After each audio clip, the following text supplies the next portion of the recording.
Hi friends, Odia smart take YouTube channel में आपण मानक स्वागत। बहुत सारा भाई मैंने कमेंट करते कि भाई जितेबाला आम यूट्यूब रे कौन मूवी कि वीडियो देखी था से समय अधिक परिमाण डाटा आमर यूज होता है।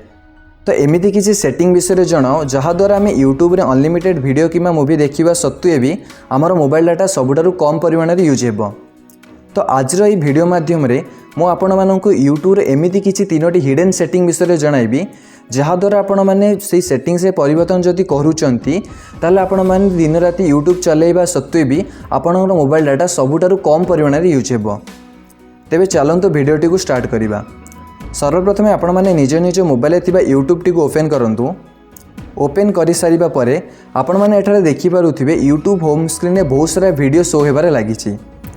ताहा छड़ा आपण यह भी देखि पारुथिबे किछि वीडियो एठारे एमिति अछि जहाको आपण ओपन न करिबा सत्वे भी यह यूट्यूब होम स्क्रीन में ऑटोमेटिक शो हेबारे लागि थाउछि।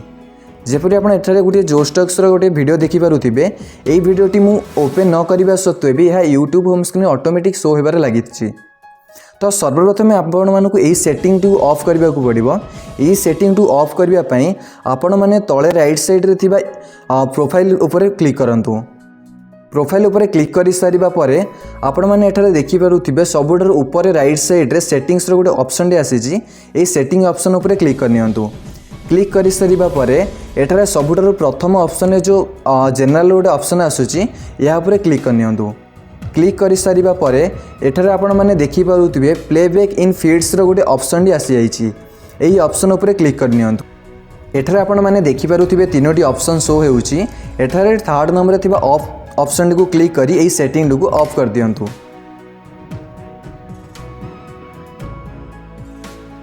ये तो हेगल आपण मानकर प्रथम सेटिंग।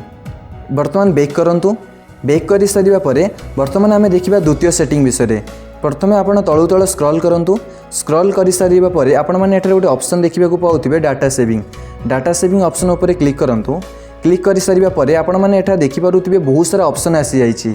आपन को किछि करिबा आवश्यक नाही, केवल आपण प्रथम ऑप्शन जो डाटा सेविंग मोड अछि एहा को ऑन करि दियंतु। एहा को ऑन करिबा परे आपण माने देखि पारुथिबे बहुत सारा ऑप्शन ऑटोमेटिक ऑन हो जाइछि।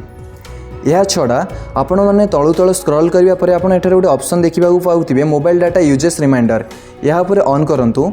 ऑन कर सारिबा परे आपण माने जेतिकी भी डाटा पर डे आपण यूज करबा को चाहंती मोबाइल रे ताहा को एठारे लेखि आपण सेव करि पारिबे।